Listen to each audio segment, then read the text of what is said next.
21 black celebrities who kept their sexuality a secret until death. Imagine standing at the absolute pinnacle of the world.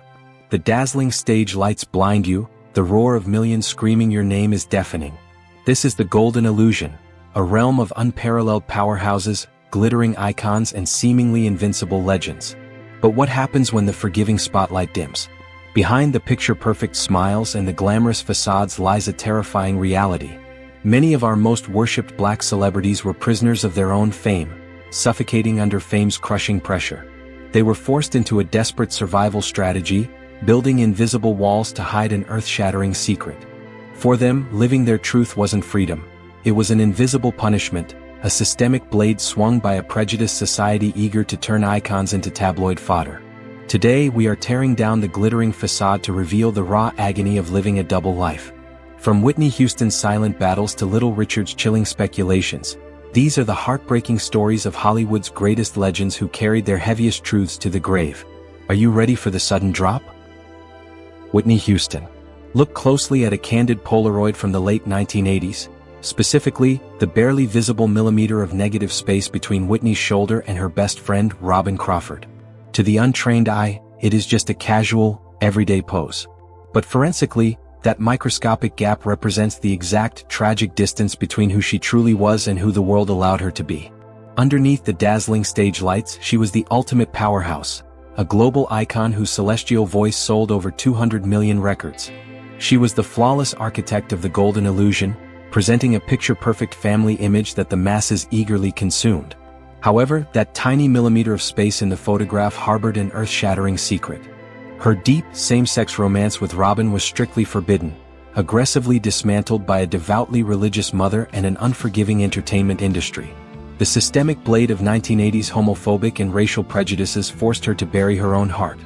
Her subsequent high-profile, toxic romance with Bobby Brown functioned as a desperate survival strategy, a smokescreen to dodge the relentless tabloid fodder. But the fear of public disgrace quickly mutated into a silent predator.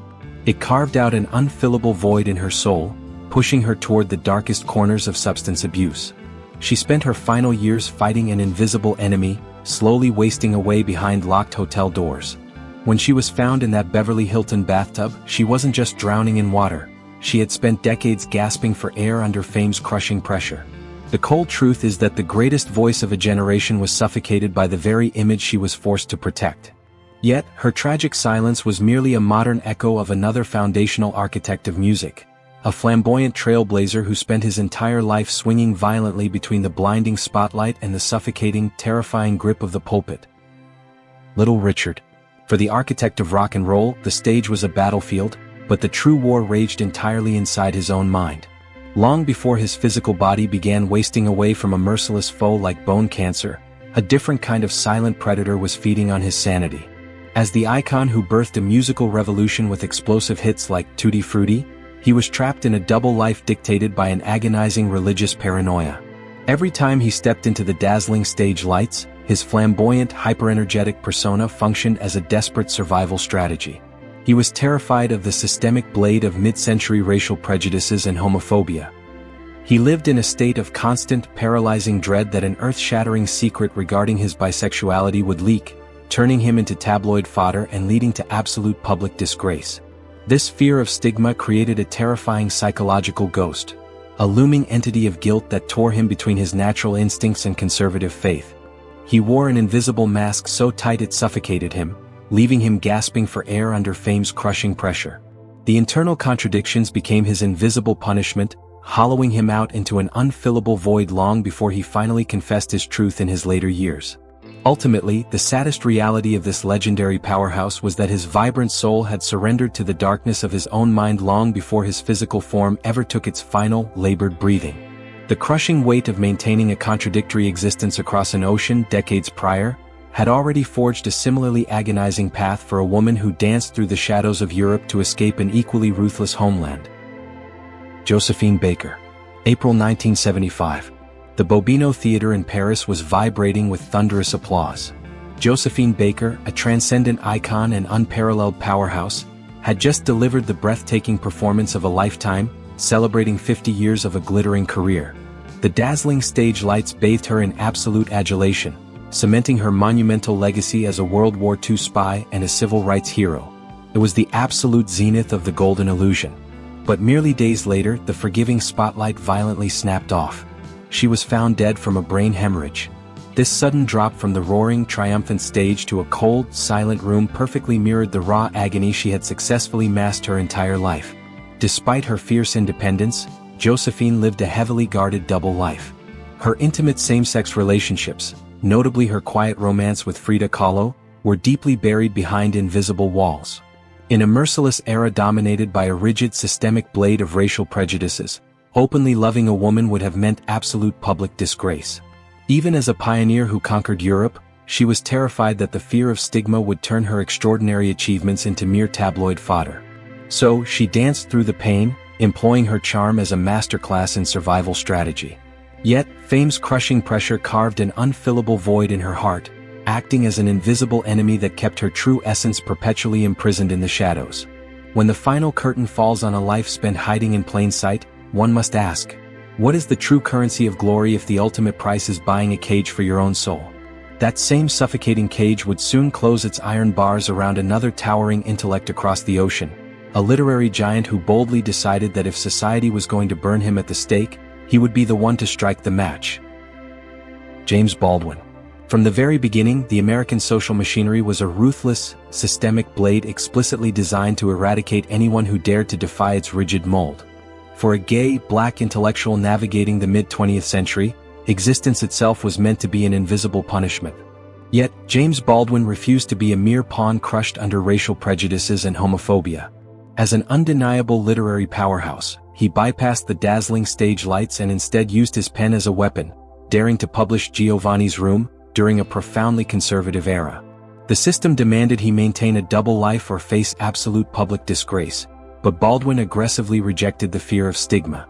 However, fighting this merciless foe of societal hatred exacted a brutal toll. He endured endless boycotts, his brilliant mind carrying an unfillable void of exhaustion from constantly defending his humanity. Eventually, a silent predator, stomach cancer, left his physical body wasting away until his death in France in 1987. To demand truth from a world built on comfortable lies is a lethal endeavor, proving that the true price of such blazing glory is often a soul left perpetually on fire. To ignite the very flames of revolution, another brilliant strategist would soon find himself purposefully extinguished by the exact same allies he helped elevate, quietly erased from the historical forefront simply because of who he chose to love behind closed doors. Bayard Rustin. 250,000 people marching in 1963. One monumental, "I Have a Dream" speech. Yet, exactly zero credit given to the mastermind behind this revolution. The math of his legacy is a chilling calculation of erasure. He dedicated his life to social justice, serving as a powerhouse advisor to Martin Luther King Jr., but a single 1953 arrest for homosexual conduct became an earth-shattering secret mutating into an invisible punishment. The systemic blade of homophobia slashed his name from history. To allies, his homosexuality was a merciless foe threatening their agenda. He suffered a sudden drop to a sidelined outcast, enduring public disgrace while peers basked in the forgiving spotlight. The cold equation of history is devastating. Orchestrating the freedom of millions minus the right to love authentically leaves a pioneer with an unfillable void of forgotten glory. Such cruel arithmetic didn't just haunt political battlefields. It bled into recording booths, where a musical titan calculated that locking his identity away was the sole guarantee to keeping his soulful ballads charting. Luther Vandross. If the silver-plated microphone stand at Madison Square Garden could speak, it would testify to a terrifying tremor beneath his velvet grip. To millions basking in the dazzling stage lights, this instrument only broadcasted the romantic baritone of an R&B legend, a man who built a glittering empire on hits like Here and Now. This flawless persona was a desperate survival strategy, a masterclass in maintaining a picture-perfect facade. Yet, the microphone felt the cold sweat of an earth-shattering secret. Luther lived in absolute terror of the systemic blade of the 1980s music industry, an arena where a male R&B star's appeal was strictly tied to female fantasy. A single slip would instantly turn his private truth into malicious tabloid fodder, resulting in devastating public disgrace. So, he held the mic tighter, building invisible walls around his heart. The fear of stigma left a lonely king terrified of his own kingdom, masking an unfillable void. When the studio lights die, the microphone remains perfectly cold and silent, keeping the desperate secrets of a man who sang of love but was never allowed to claim it for himself. Down into the smoky, sepia-toned depths of an earlier, far more brutal era drifted another unparalleled voice, carrying a sorrow so profound it eventually drowned its own creator. Billie Holiday. Stand in the dimly lit corner of a 1940s Harlem jazz club. The air is thick with cigarette smoke and the sharp scent of spilled gin. When Billie Holiday steps under the dazzling stage lights, you can feel the collective breath of the room hitch. She is an absolute powerhouse, mesmerizing us with the haunting notes of strange fruit. But if you look closely into her heavy, sorrowful eyes, you witness the devastating cost of her survival strategy. We, the adoring crowd, were completely captivated by this glittering illusion, entirely blind to the earth-shattering secret she carried away from the microphone. She loved fiercely, engaging in deeply hidden same-sex affairs, notably with actress Tallulah Bankhead. Yet, in an era where being a black, queer woman was treated as an invisible punishment, the systemic blade forced her into an agonizing double life. The fear of stigma and the constant threat of public disgrace acted as a merciless foe, driving her toward devastating addiction and profound loneliness. You can literally hear the raw agony in every syllable she sings, a desperate, echoing cry from a woman who was slowly wasting away, suffocating within an unfillable void. When the club lights finally switch off, all that remains is the chilling silence of a musical goddess who had to fracture her own soul just to survive our applause. Trading the tear-stained notes of a blues melody for the explosive laughter of a packed comedy venue, another trailblazer decided to weaponize his humor, desperately distracting the masses from the reality tearing his private world apart. Richard Pryor. On December 10, 2005, the world wept for the loss of a comedic genius, but the true punchline of his life wasn't delivered until years later when a posthumous memoir exposed his earth-shattering secret. The man who violently dismantled racism and poverty on stage was actually trapped behind invisible walls of his own making. At the absolute zenith of his career, bathing in the forgiving spotlight, Richard lived a torturous double life. His rumored same-sex romance with Marlon Brando remained buried, a desperate survival strategy to prevent his hard-earned legacy from devolving into cheap tabloid fodder. The fear of stigma in an unforgiving industry was a merciless foe, turning his legendary joyful performances into a brilliant mask hiding an unfillable void of obsession and pain. Ultimately, a legacy built on hiding proves that even the loudest applause eventually fades into a hollow, deafening silence. This agonizing dissonance between public joy and private despair actively poisoned the glittering world of soul music, demanding the ultimate fatal sacrifice from one of its most regal sirens. Phyllis Hyman. The true tragedy of Phyllis Hyman didn't begin on the grim afternoon of June 30, 1995, when she tragically took her own life. The real collapse started years earlier, orchestrated by a silent predator that had taken up permanent residence within her mind. Under the dazzling stage lights, she was a soaring Tony-nominated R&B powerhouse, belting out hits like "Living All Alone." Yet that title became a chilling prophecy. The fear of stigma surrounding her hidden same-sex relationships in a conservative industry grew from a nagging worry into a suffocating psychological ghost.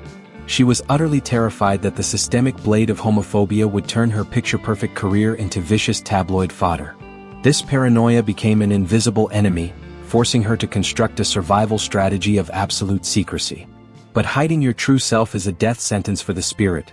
The raw agony of living a lie carved an unfillable void of depression that no amount of applause could ever heal. Ultimately, the saddest reality is that her vibrant soul had been completely extinguished by fear long before her physical body ever surrendered to that final, heartbreaking sudden drop. To survive in the recording studio required an agonizing mask, yet stepping into the ruthless, hyper-conservative arenas of Southern politics demanded an even thicker, more suffocating armor of silence. 10. Barbara Jordan. She stood at the absolute pinnacle of political power, delivering a breathtaking speech during President Nixon's impeachment that left the entire nation spellbound. As the first black woman elected to the Texas House of Representatives and the first from the South in Congress, she was a brilliant powerhouse basking in a forgiving spotlight. Yet, the exact same voice that commanded the highest levels of government was forced into agonizing silence regarding her own heart. In a viciously conservative political arena, the systemic blade of prejudice threatened to turn her monumental achievements into absolute public disgrace if her earth-shattering secret was exposed. To survive, her decades-long same-sex relationship with Nancy Earl was buried deeply behind invisible walls. This strict survival strategy ultimately became her invisible punishment, a lifetime of hiding her true self to avoid political ruin. When history books endlessly praise her towering intellect, one must ask, what is the true value of immense power if it cannot even grant you the basic freedom to love? While Washington's stifling legislative halls demanded a quiet, conservative masquerade, the pulsating, neon-drenched dance floors of the 1970s offered a vastly different stage, one where an unapologetic rebel decided that the only way to beat the darkness was to become a glittering inferno. Sylvester. By 1988, the terrifying math of the century's plague was undeniable, reducing vibrant lives to cold, devastating statistics. At just 41 years old, the unstoppable powerhouse who revolutionized the 1970s and 1980s with "You Make Me Feel Mighty Real" faced a horrifying countdown. Sylvester had boldly rejected the invisible walls of a conservative society, choosing to live authentically rather than adopting a fake survival strategy. But this bravery came with an agonizing physical calculus. As the silent predator of AIDS ravaged his body, the dazzling stage lights were replaced by clinical fluorescent bulbs. The merciless foe turned his physical form skeletal, leaving nothing but skin over bones as his immune system crashed. He was wasting away, enduring labored breathing and gasping for air while malicious tabloid fodder used his death sentence to fuel homophobia and public disgrace. He boldly refused the invisible punishment of shame, maintaining his glittering icon status until his final breath. Yet, the heartbreaking equation remains: 1,000,000 beats per minute of disco joy divided by a society's cruel racial prejudices and hatred equals a tragically shortened lifespan. While this physical plague relentlessly consumed the bodies of those who danced loudly in the open, another kind of toxic poison was quietly seeping into the inkwells of high society, slowly destroying the mind of a brilliant author who also refused to stay in the closet. Truman Capote. It started with one rebellious decision: weaponizing his identity. As the literary genius behind In Cold Blood and Breakfast at Tiffany's, Capote used his openly gay, flamboyant persona as an avant-garde survival strategy. He deliberately flaunted his earth-shattering secret, actively turning himself into tabloid fodder amongst the elite. But this single choice unleashed a devastating ripple effect. The systemic blade of public judgment eventually sliced through his picture-perfect high society armor. His unusual relationships and extravagant lifestyle invited an intensely merciless foe of scrutiny, leaving him condemned as a criminal by the very elites he once entertained. He was left suffocating in an unfillable void, his brilliant mind wasting away under the crushing weight of scandals. Ultimately, this one choice to outsmart prejudice only proved how utterly fragile a defiant life truly is. While this literary king self-destructed under the glaring, hypervisible lights of his own making, a celebrated master of the silver screen chose the exact opposite extreme, desperately burying his truest love in a pitch-black vault to survive Hollywood's ruthless casting machinery. 13. Paul Winfield. If the gleaming Oscar nomination plaque for Sounder, 1972, sitting in his private study could speak, it would narrate a tragedy far heavier than any Hollywood script. To the public, this inanimate object symbolized a rising film powerhouse bathing in the forgiving spotlight. Yet, in the quiet hours of the night, this cold metal witnessed a devastating double life. For over 30 years, it watched Paul share a deeply hidden home with designer Charles Gillen Jr., an earth-shattering secret fiercely locked away from the world. As a black actor navigating an industry choked by rigid racial prejudices, living openly was a career death sentence. The plaque observed his agonizing survival strategy: a heavy, impenetrable silence built to dodge public disgrace and vicious tabloid fodder. When he died in 2004, the invisible walls finally collapsed, but the plaque remains perfectly silent, a chilling monument to a love forced into the shadows. Stepping away from the suffocating secrecy of private Hollywood estates, another brilliant pioneer decided to hide her deepest personal pains directly behind a roaring, public barrage of satirical laughter. Jackie Moms Mabley. Sit in the front row of a packed theater, surrounded by roaring laughter. Under the dazzling stage lights, you are witnessing an absolute comedy icon, a powerhouse who fearlessly weaponized humor against societal flaws. But look past her contagious grin. You are actually watching a warrior using punchlines as invisible walls. As a black lesbian in a fiercely conservative era, she was constantly threatened by the systemic blade of homophobia and racial prejudices. The audience was entirely blinded by the golden illusion, completely unaware of the raw agony she endured offstage to survive. Exposing her earth-shattering secret could have resulted in immediate public disgrace, turning her monumental legacy into cheap tabloid fodder. Yet she bravely fought the fear of stigma to live authentically. When the curtain drops, the laughter fades into the reality of a woman who bled in the shadows just to make us smile. This deafening applause masking a comedian's inner turmoil would eventually find a tragic echo on Broadway, where another luminous theatrical star spent her entire existence singing through a profoundly fractured reality. Nell Carter. In 1978, clutching her Tony Award for Ain't Misbehavin', she had absolutely conquered the theatrical world. This glorious peak was the ultimate picture-perfect facade. Yet, as the dazzling stage lights faded, a brutal contrast emerged. Behind her public marriage to a man lay an earth-shattering secret regarding her bisexuality. Terrified that the systemic blade of the 1980s entertainment industry would turn her truth into vicious tabloid fodder, she adopted an agonizing survival strategy. To avoid the invisible punishment of losing her career, she buried her authentic self behind invisible walls. The raw agony of this double life created a heavy fear of stigma. What is the true value of reaching the summit of fame if the trophy itself keeps your soul imprisoned? Trading Broadway's grand stages for the brightly lit living rooms of American television, this exact type of isolation would soon consume another beloved sitcom titan, leaving him to navigate a lifetime of deafening, unconfirmed whispers. Sherman Hemsley. Hollywood sitcom machinery is a brutal systemic blade, manufacturing mass joy while ruthlessly extracting the personal freedom of its stars. As the beloved George Jefferson, Sherman Hemsley was an absolute icon, generating millions of laughs across America. Yet, this unforgiving system demanded he live an agonizing double life. The industry's rampant homophobia constructed impenetrable invisible walls around his private world. Despite his monumental success, he was forced into deep solitude, constantly dodging terrifying rumors regarding his sexuality. Confirming this earth-shattering secret in the television landscape of that era would have instantly turned his hard-earned legacy into vicious tabloid fodder. The crushing fear of stigma ensured he never officially acknowledged his truth, adopting perpetual silence as his ultimate survival strategy. He survived the machine, yes, but at the horrific cost of never being truly known by the millions who loved his mask. This profound, enforced isolation wasn't merely a product of modern television. Decades earlier, it had already claimed the fiercely guarded heart of a legendary musical empress. Bessie Smith.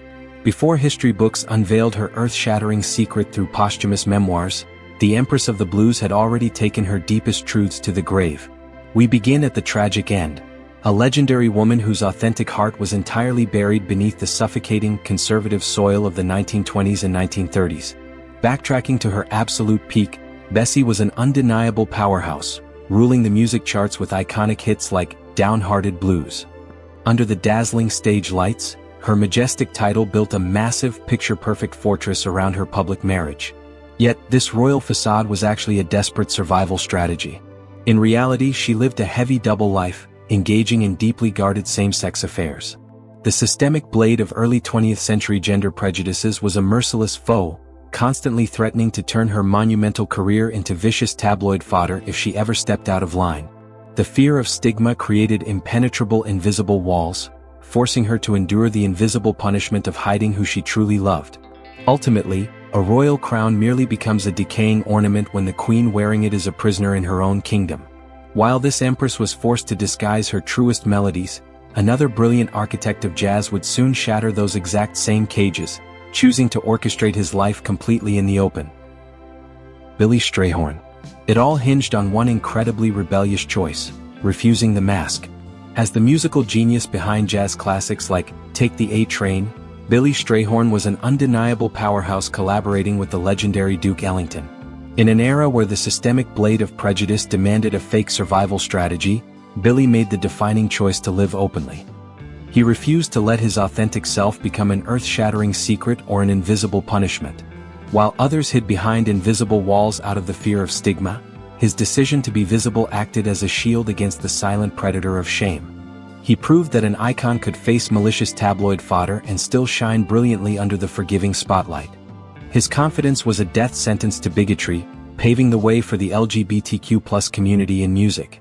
How fragile is a prejudice system when just one man's honesty can completely dismantle its power?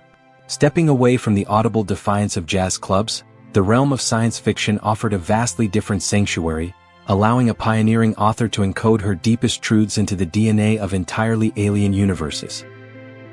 Octavia Butler. Examine the dense, visionary pages of her celebrated novels, Kindred and Parable of the Sower. Forensically, the complex, fluid gender identities of her characters are not merely brilliant science fiction tropes. They are the heavily disguised confessions of a literary powerhouse. As the first African-American woman to win both Hugo and Nebula Awards, as well as the MacArthur Genius Grant, she stood tall in a forgiving spotlight. Yet, this pioneering icon operated entirely behind massive invisible walls. In a deeply conservative society, the systemic blade of prejudice relentlessly threatened her hard-earned career. Exposing an earth-shattering secret regarding her sexual orientation could have instantly turned her monumental legacy into cheap tabloid fodder. To survive this merciless foe, she adopted a quiet, fiercely guarded survival strategy, refusing to publicly confirm her identity due to a very real fear of stigma. Instead, she encoded her deepest truths and potential raw agony directly into her alien universes, successfully dodging the invisible punishment of discrimination. She fought systemic hatred not with a loud, public declaration, but with a silent, brilliant pen. The ultimate forensic truth is that her greatest act of rebellion was written entirely in plain sight, permanently camouflaged as fiction. As the dazzling stage lights finally fade on our countdown, we confront the raw agony hidden beneath the picture-perfect legacies of these icons. They spent their lives battling a merciless foe, a prejudiced society wielding the systemic blade against their right to love. Despite the fear of stigma and the invisible walls they were forced to build, their monumental contributions to humanity remain undeniably brilliant. Their stories are a chilling reminder that freedom is the ultimate luxury. Would things be different if they hadn't needed a survival strategy? Share your thoughts below, and don't forget to subscribe to uncover more earth-shattering secrets with us.